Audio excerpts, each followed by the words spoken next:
All right.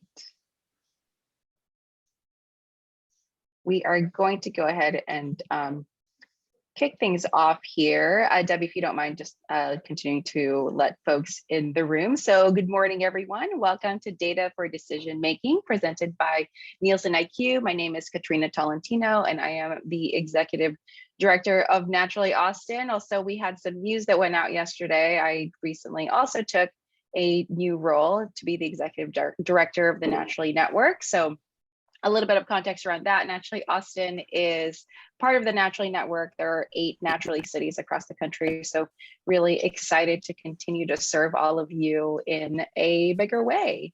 So today we have brought together data experts from Nielsen and one of our members to walk through the data use cases and essentially when are the moments that data is going to really help empower you to make big decisions, help support the conversations that you're having and help you grow your business. So our Nielsen speakers today are Sherry Fry, VP of Total Wellness, and Kelsey Mitchell. Did I say that right? Did I already flub that? You got it. Kelsey Michelle, I believe, is the right way to pronounce that, VP of Product, and will anchor this conversation with the Funky Mello team. CEO Delisa is here with us today, and she will be anchoring the conversation so that we can really follow what a fast-growing early stage brand's perspective is around data. I know that's a lot of you here today. So why don't we go ahead and kick things off? Sherry, why don't we get started with you for a quick health and wellness data update? Sounds great. I'm going to go ahead and share my screen and just give me a thumbs up when you see the screen. Great. And I'll get that in presentation mode. And let me kick off first, Katrina, and say congratulations. I don't think I could think of, Sharon was such an amazing leader, and I don't think I could think of a more amazing leader to be taking the reins of the Naturally Network. So congrats to you. We're excited to continue working with you both on a national level and in Austin. We love Austin. So today, my goal is to give a little bit of a perspective of what's happening from a wellness, inflation, innovation perspective, just to kind of give you a lay of the land, frankly, to kind of, so you know what's the latest and the greatest in terms of what's happening, but then in particular to set up Delisa and Kelsey's conversation, because these are some of those key areas where we think there's opportunity for you to think about how you're using data and how you're leveraging data. Wellness has just continued to be a key area of growth for the industry, both from a retail perspective and a manufacturer perspective. The pandemic really was, it didn't create any of these trends. What it really did is it kind of accelerated many of the trends that we were already seeing. And we are just really hearing from consumers that they're saying, yep, I really want to focus much more on things like my health, my personal wellness. They also care more about not just the environment, but they're caring more about, like the social responsibility for others, making sure that, we're all taken care of. But cost is really key. And as all of you know, I mean, we are playing, like the inflationary impacts that we're seeing are really dramatic. And so it's important for us to kind of think about as we're bringing our products in from a wellness perspective, kind of where we might see some trading. I want to share a little bit of information on just initial things that we're seeing from a consumer perspective. And then, where we think that there were some great opportunities for Naturally members is the fact that, consumers are looking for trust. They're looking for brands that they can trust. They're looking for local brands. There's just a lot of really interesting elements around there. And I won't touch on this today, but I'll just give you a highlight that, we're really seeing some interesting things that are happening in the respect that we haven't all gone back to work in terms of working in an office, where a lot of us are working hybrid roles. And that's making some impact in terms of how we're eating meals throughout the day, how we're doing things differently. So, some interesting things, how we're seeing snacking just really dramatically grow. But this is kind of a bit of the perspective of what's happening. We at Nielsen IQ, one of the things, you've probably heard Katrina say total wellness. When we say total wellness, it's because it really means more than just personal health. It's everything from, at that very base level, we all kind of fell there, like immediate needs from COVID, to more aspirational things about my personal health, my mental health, my family's health. But most interesting, I think what we've really found through the pandemic and why we call it total wellness is wellness also includes this idea of thinking, again, not just about my health, but Is everybody healthy? Does everyone have access to, healthy food and healthy products? And are we taking care of the environment? That's really become part of that conversation from a consumer perspective. And so we're going to throw out a few trends. This deck is available to you. We're going to distribute it after the fact. So I won't go into deep detail, but we just wanted to pinpoint a couple things that we think are, interesting and continue to be interesting.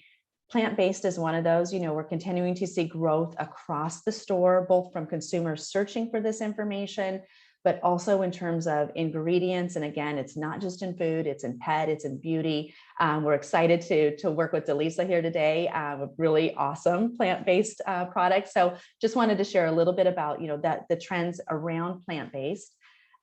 Another big trend we think is really important for the industry and anyone that is here on the call today is really around clean label, that we continue to see this to grow. So consumers are saying it's kind of one of those areas that we've actually seen with the pandemic, that they've said, I get to have control, right? I'm controlling what I'm putting in my body. And the fact that they're seeing no artificial colors and flavors and fragrances and all of those sorts of things, not just in their food, but across the store, we're really continuing to see this be a key area of growth for the industry. So just wanted to highlight for you what we're seeing in terms of those trends.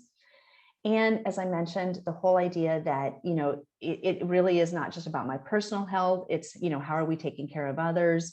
We track over, kind of under our ESG bucket, we track over 90 different attributes around the environment, animal welfare, social responsibility. And as you can see, we're continuing to see great growth in these areas. One of the ones that we find most interesting is actually animal welfare. That one, we all love our pets. In fact, before you all jumped on, we were just talking about pets. But the reality that we really do care, about others, and we care about animals. So making sure that is a key part of, how we're creating and producing products.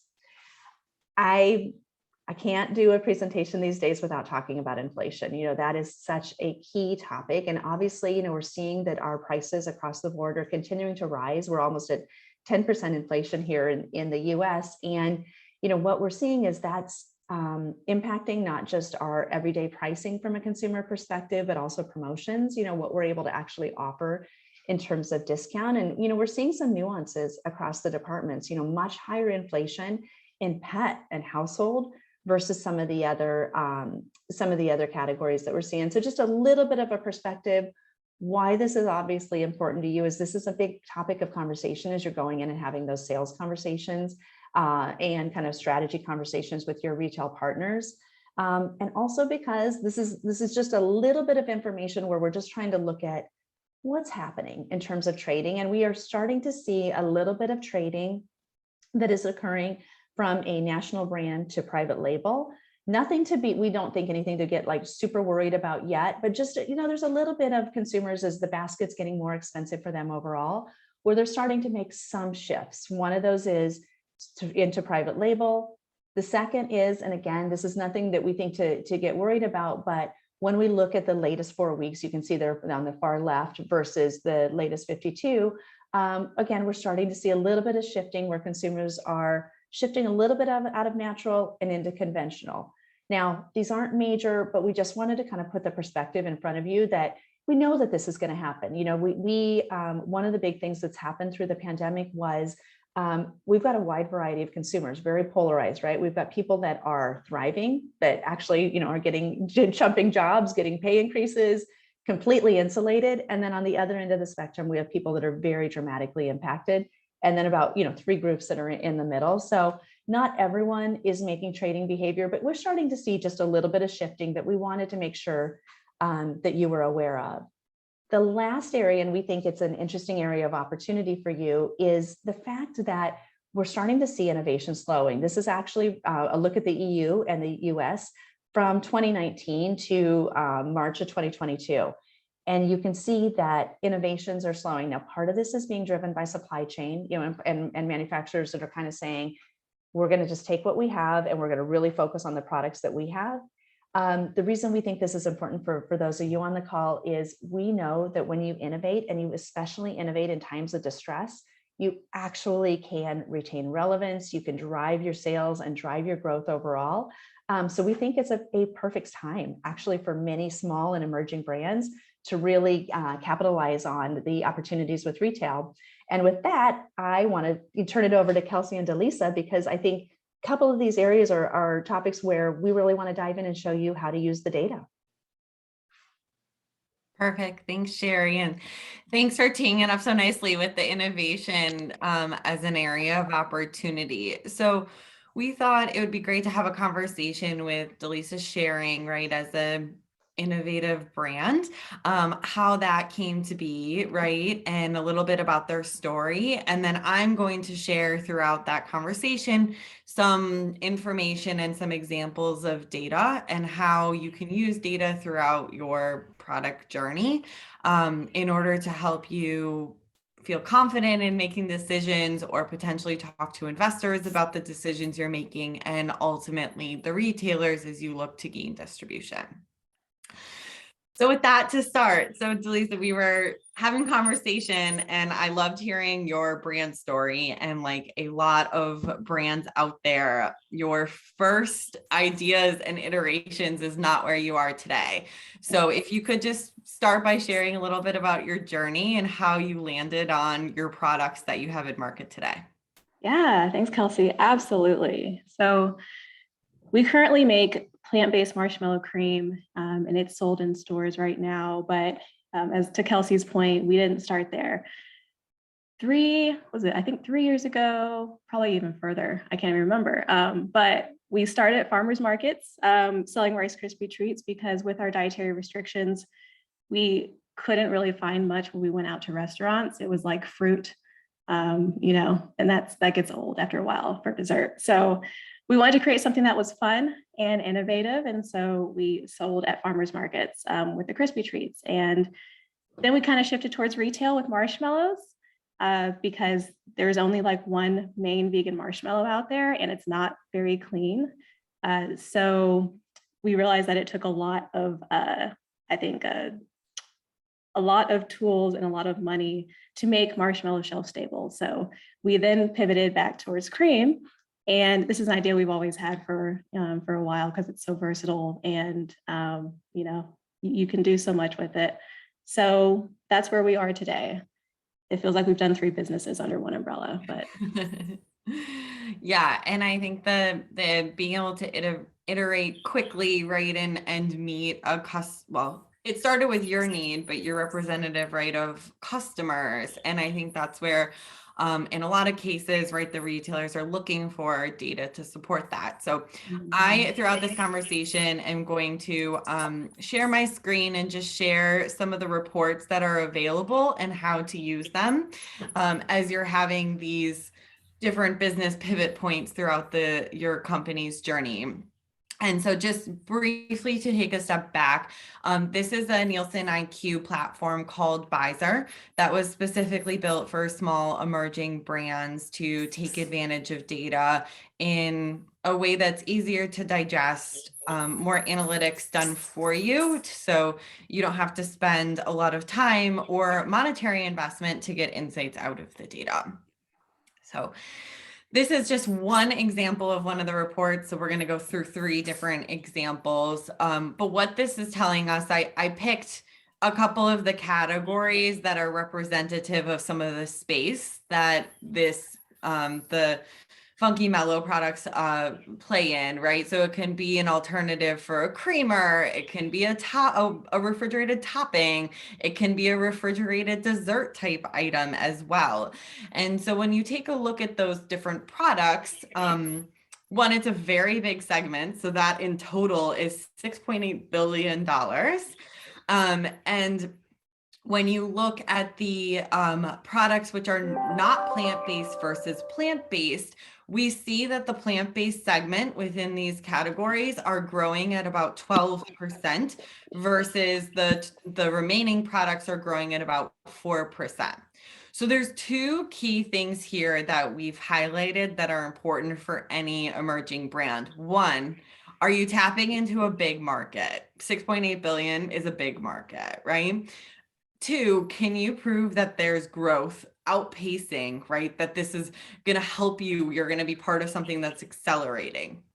We know plant-based overall, as Sherry mentioned, is a big hot item, but even further than that, within these refrigerated categories, we're looking at 12% growth, which is far outpacing the rest of the segment. So check, right? You have met the needs in terms of being in a growth market. The third is, are you in an area where there's a ton of brands popping up and emerging? And in the report on the bottom here, it goes into all the brand level detail. I won't get into each of the brands, but the bottom line here is there are some plant-based products in these categories, but nothing like Funky Mello. This is a very much a unique space. There's no other dessert type company or even this topping type idea that's being shown in the data today. There's only three plant-based kind of alternative or different dessert type company that are existing today. So the great news is you can go and say, hey, we're in this big market. We're in a need plant-based refrigerated dessert alternatives that's growing, and we're unique, right? So that's a great story as you go to launch in market. So I'm going to stop sharing and go back to having our conversation. So Delisa, you launched, you have a great product. I'm looking forward to trying it, but I've heard it's delicious. So tell me a little bit about where you are today, and that first retailer conversation is really a critical pivot point for companies. So how did you go about that conversation with your getting distribution in your first retailer, and what did you focus on and how did that go? Yeah, so we're in like 40 plus stores around the nation right now. One of our biggest being Whole Foods, which has been really exciting. I think Wheatsville was like our first big store that we got into. So those conversations were definitely focused on the fact that we were very unique.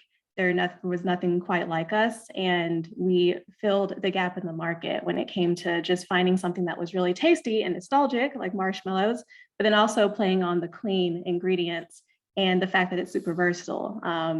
So we were like the first in the category. Our placement typically would be like with like the cookie doughs and the puddings in the refrigerated aisle. So we were like the first refrigerated cream. So a lot of the retailers really like the fact that we were clean label. And that includes allergen free as well. So no soy, especially when it comes to vegan products. Super versatile. So we can be used, as you said, as a topping, as an ingredient. People just like to eat it with a spoon as well, put it in coffee, etc. And then the traction kind of played, the fact that by the time we got to, say, Whole Foods, we were actually in like Tom's Market and Royal Blue and some other stores around the city. So it helped that we actually had some data going before we hit some other retailers. Okay, perfect. So I'm gonna switch over to a different report, and this might be a little small, but I'll walk through it. So as Delisa mentioned, the clean is a big advantage here, but the kind of basic where this all started was with the marshmallows. So I pulled up marshmallows and then also the shelf stable dessert toppings, which is where like marshmallow cream is, like Jet Puff marshmallow cream. When you're thinking about retailers like Whole Foods, for instance, they're very focused, right, on that product attribute, right, and what the qualifications are of the products, even to have them enter into their stores. So when you are thinking about going and talking to your first retailers, there's two things really you should focus on. One, you need to educate the buyer on your product and your segment, because they have a huge portfolio that they are responsible for. And often they don't know every single trend or every single niche kind of consumer need. So having any data to support that is very helpful. And then 2, knowing what's on shelf today at that retailer as well. So you can speak in their language in terms of their sales and their data, right? So we already talked a lot about the kind of unique story and the unique segment that Funky Mello is meeting. So now shifting to knowing a little bit more about what's Whole Foods doing today, so you can talk to that segment. So here is Whole Foods, and the second line is Whole Foods, and then the top line here is Whole Foods remaining market. All retailers want to grow their category and beat their remaining market, right? Just like you're competing against other brands, the retailers are competing against all the other retailers that are in that remaining market. And so here we can benchmark how is Whole Foods doing versus that remaining set on marshmallows and shelf-stable dessert toppings. Kind of what we've identified is this white space or kind of consumer need that we can tap into. And really here, Whole Foods isn't doing very well in this marshmallow segment because, as Delisa mentioned, right, it's really hard to do a shelf-stable product that meets this need. So while it's not saying exactly like we're looking at the refrigerated marshmallow cream, well, that doesn't exist in the data today, right? So you have to get a little bit more creative with saying this is an opportunity for Whole Foods. So sales is really low and also declining rapidly, while the rest of the market that they're in is flat. So this is a very clear example of how you can go to the buyer and say, hey, you're not meeting this consumer need today. Here we have a product set, right, that's going to meet this consumer need, and then show them all the other data that we just looked at, right, about plant-based is growing, outpacing the market, right, and you have a unique product to meet that customer need. All right, I'm going to switch back over and talk. So now you're in your first couple retailers and you're growing, but I know that's not where you're intending to stop. So tell us a little bit more about what's next for Funky Mello. Sure. Well, we definitely would like to be nationwide. So having more of a presence in the different regions in Whole Foods. Right now we are local. So getting their whole Southwest region first, and then, getting those others and making it international. So we actually did recently launch with a vegan online retailer, Vegan Supply in Canada. So we do have access to them, but then eventually going through Canada and then to the UK, because there's such a market there as well. Food service, we definitely want to expand with food service. So because of all the applications that we have with marshmallow cream, we really want to hit the coffee industry with the topping, and then also the ice cream industry as another topping. So being able to even go mass market and get like the main ice cream brands or conventional brands, in addition to like the plant-based or vegan brands all across the board. And then finally, categories. So with our product innovation, we want to do more than marshmallow cream. Of course, you can infuse cream like with alcohol and hit the bar industry, or even wholesale it to like the CBD industry, and they can do whatever they want there. But outside of that, we definitely want to create like better for you snacks. So we're very chickpea focused, because that's our cream is made from aquafaba, which is the liquid that you cook chickpeas in. So doing like a crunchy chickpea, like chocolate covered snack, or going back to like our Rice Krispie treat roots. So there's different ways that we can go with that. That sounds delicious, actually. Okay, so when you're thinking about kind of next steps and where to go, I pulled in a different brand as an example that kind of has distribution and a couple retailers, right, but is very much still expanding, and that's Sweet Loren's in the refrigerated dough category. So kind of similar growth story. They were probably a few years ahead, right, but they're a vegan cookie dough company, and kind of were one of the first to the market. But this is some of the data that you'll be looking at, let's say in 3 to 6 months, right, as you continue to expand distribution and tell the story of where do you go next. So they're in a couple different categories so far, right, and they are in a couple different retailers. So there's 2 things that as you're looking to expand distribution, you want to focus on in that story. one is one we've talked about before, which is just sales growth, right? Showing your growth to the next retailer is going to help you kind of continue to expand in what you're doing today. And then the second is focusing on a measure called velocity, which is sales per distribution point. That helps to equivalize your sales regardless of how many stores that you're sold in. So you can say, hey, my velocity is, let's say, 1,000. And as I expand into the next retailer, you can look at all of their brands that they're selling today to say, my velocity is 1,000 today. When I look at all the brands you're carrying, I actually outpace, right, your 20th ranked item and down or something like that. So you can help to tell the story of how you're a better bet than some of the other products on shelf. So here, for example, you can see where the products are being sold today across the different retailers. And the distribution growth that they're receiving. So they're growing a lot at Target, Whole Foods, and some of these other retailers. And I'm going to skip down to the bottom section here with all the item level details. So here we have their top item is ranked number 36 in refrigerated dough. Their growth is 12% in unit sales, so really strong growth still. And then the velocity, so you have their sales per distribution point and their velocity growth, showing that they're truly growing from an organic perspective. Right, they're growing unit sales and they're growing their sales in each store where they're sold. It's not just coming from their distribution growth and getting into new stores, even though that's occurring too. So as Funky Mello continues on their journey in the next couple of months, right, these are some of the things that they'll be looking at in order to tell Whole Foods that story of how they're doing today in the Whole Food stores where they're carried to continue to gain distribution. And then also as they look to the next retailers, what are some of the measures that they should focus on in order to gain that distribution? Lisa, anything else you want to share?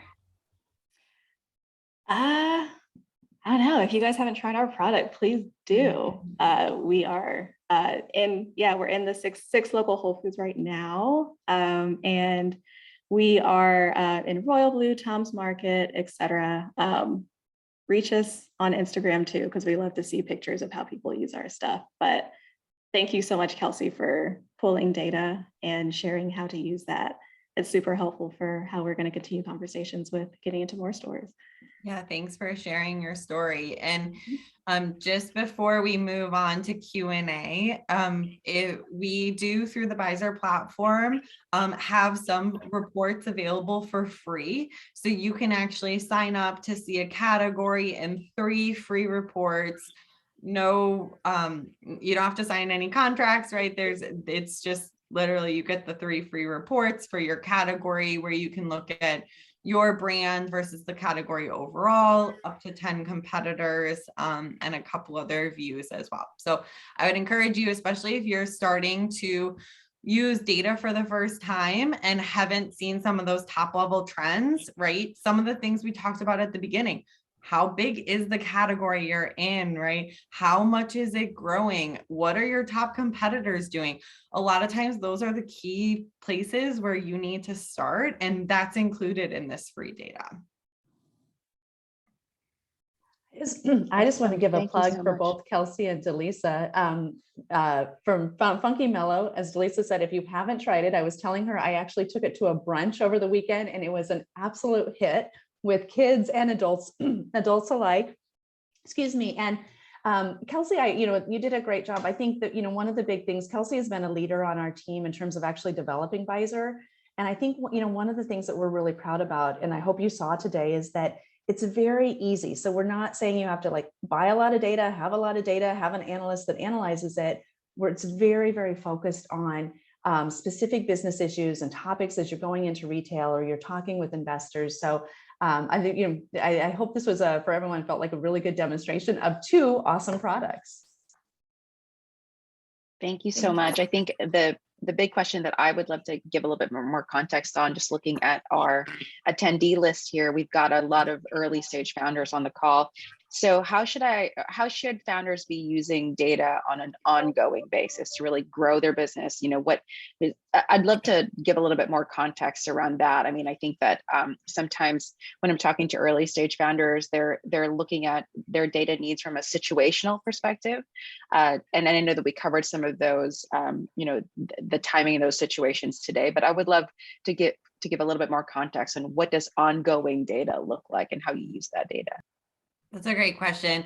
So first off, and maybe I shouldn't say this, but there's a lot of free data out there, and don't underestimate the value of, like, Sherry, for example, puts out tons of amazing content. And so even on the Nielsen IQ thought leadership sites, there's always data being published. So if you don't follow some of those newsletters that are out there, or, you know, check in regularly on the Nielsen IQ thought leadership sites, first off, I'd say start there, because at the beginning, a lot of it is just finding the right data points that tell your story. And a lot of times, right, that's talking about what is the sales growth of plant-based, right? And some of those things that were in those initial presentation that Sherry shared. So that's what I would say first. And then when you're in that kind of initial stage, a lot of what I hear is less about the retailer, right? And how do I get distribution with the retailer, which is important, but also how do I get funding from investors? And investors are using a lot of this same data too to validate brands. And so using those key points, right? Maybe it's just getting a one-time look, pay for an ad hoc report. Oftentimes that's where we see these companies start. So buy that one-time report that gets you the view into those key numbers, and allows you to paint the picture to investors, right, on why you're going to be a big bet, right, why you're in a segment that's growing. And then as you get into the retailer pitches, that's where you need to start getting into the ongoing data, because you need to customize the view to each of the retailers as you're going in. So you can really say, how am I going to fit into their assortment that they have today? How am I going to outpace the brands and know that competitive landscape at each of those retailers where you're trying to pitch? Awesome. And just a quick reminder, if you all have questions, please drop them in the chat. It seems like folks are feeling a little bit shy today. So I'll go ahead and you know, keep the Q&A portion going and keep an eye on the chat. So I'd like to go back to Sherry. You always, every time we have you on these calls, as Kelsey said, you always provide incredible data and insight. So right now, all the things that we are consuming have some sort of health feature, right? Where are we in the product innovation, you know, cycle of health and wellness? Are we tapped out on all of our adaptogens? You know, what should brands be looking at and doubling down on, or should we stop adding things to our products? Oh, Katrina, that's a great question. I mean, it's actually one of the questions I get so often. And, you know, like I said, when we think about total wellness, it's more than just the personal health, right? It is also this idea around sustainability and social responsibility. The reason that we at Nielsen IQ are super focused on this, and we're, you know, investing heavily in terms of acquisitions and in terms of, frankly, content that we're sharing with the industry, is we think that this is one of the biggest growth areas for the entire industry. And, you know, I often have clients who will say, well, we're not really a healthy client, right? But the truth is, everybody's a wellness consumer. And what we're really seeing evolve is that it's not just, you know, folks that are thinking proactively and aspirationally, but, you know, unfortunately, when you look at our health overall, the pandemic put a spotlight on things like comorbidities, right? Like diabetes and heart disease. And so in some ways, when you think about health, it's not just how do I remove the artificial colors and flavors and that, which is a key trend, or how do I think about plant-based, but it's also the blocking and tackling. So how are we, you know, like looking at our sugar, looking at our carbs, looking at our calories, our sodium, like, you know, sometimes people will say to me like, oh, that's right, that's the boring stuff, but it really is, you know, some of those basics are also incredibly key. So to answer your question, we actually, you know, we've been looking at this. We think we're actually very, very early still on the adoption curve of wellness. We haven't even come close to kind of where we're peaking. And one of the big reasons is, that the whole idea, again, that it's not just about your products and about personal health, but the social responsibility and the sustainability and the ESG components. I mean, we were just looking at something the other day. Even though we're seeing such growth in sustainability metrics and we're seeing such high consumer interest, there's still only, less than 10% of products in the store that have any sort of sustainability metrics, whether that it is around, the environment or even social responsibility. So the upside, we think, is huge. It's why we work very closely with retailers as well as manufacturers in the industry, such as yourself, because we just think this is going to be one of the big growth drivers for the next, foreseeable future. Awesome. Thank you. All right. We got a couple questions in the chat here. Brittany, can we analyze data based on customer segments? Yes. So I didn't go into that at all, but through the Visor platform or other Nielsen Iq platforms, we actually record the purchase behavior of panelists, which gives you insight into the demographics of shopper bases and also things like the frequency of purchase, right? Or some of the other trends around loyalty. Taking a little story for a minute, we were working with a client a couple months ago, and they were using this data for the first time. And when this person ran a loyalty report, their brand, while not even in the top 10 in terms of dollar sales, was actually the highest loyalty brand. So loyalty looks at the repeat purchases of the customers who purchase that product. And that's like the holy grail, right? For you and also for the retailers, because the more loyal the customer is to the brand, the more loyal they're going to be to coming back to that retailer as well if they have that product. And so they were able to use that data point in their retailer pitches to help grow their brand significantly. So yes, do not underestimate the value of things like customer data or velocity or sales growth, because those are often the key data points that are going to help smaller emerging brands tell their story in a way that's more relevant, right, to who their audience is. Awesome. Thank you. I don't think that I think Sherry, you presented a little bit of pricing and inflation data. I think we can't get away from going back to that. This is such a big topic for everyone. So what kind of data should we be looking at, and how should we be using that data to build a more resilient business? Oh, that's great. Kelsey, I'll let you take that, because Yeah. I know we got a lot of great things around our elasticity measures, et cetera. Yeah. So just starting off, awareness of the price changes in your category is the starting point. So we have lots of different reports that also include pricing information. And so knowing, right, is your category also being included in the inflation, or is it not quite there yet? Because as Sherry mentioned, what we often see with inflation is it disproportionately affects certain categories at different points of time. So you kind of want to take that. And then, so that's first, knowing what's happening. And then the second is deciding if you want to be a follower or a leader with price changes, which can be a hard decision.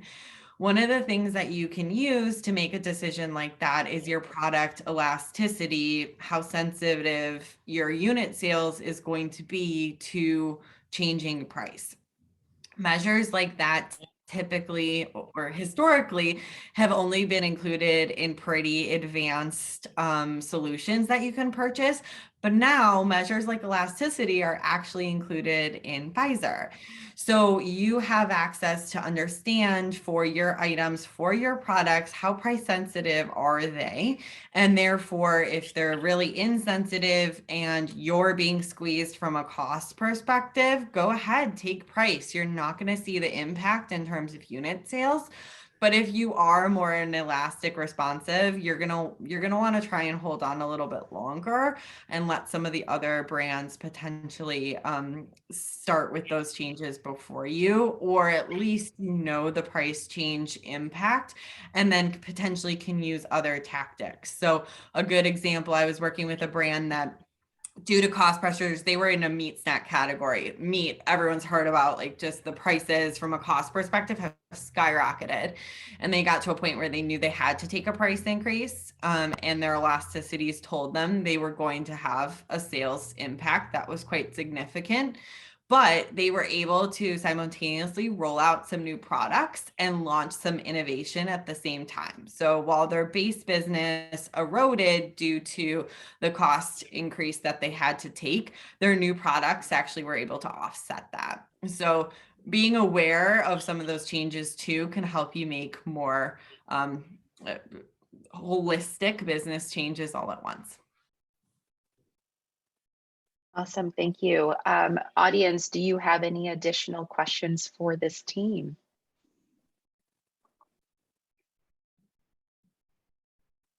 MO Fellows, I know that you're on this call. No questions from you all. Katrina? One from, go ahead. Go ahead. Katrina? Hi, it's Dwayne. Yeah, go ahead. No, I was just going to ask, I didn't spend enough time on the Nielsen platform, but I was curious if there's some sort of like quick widget or button where you can forecast or project out for the next 2-3 years using some of the metrics and numbers. Does that exist on the platform? Not in a standard subscription. So we do have more advanced forecast model solutions that we can do that take into consideration a bunch of inputs and things like that.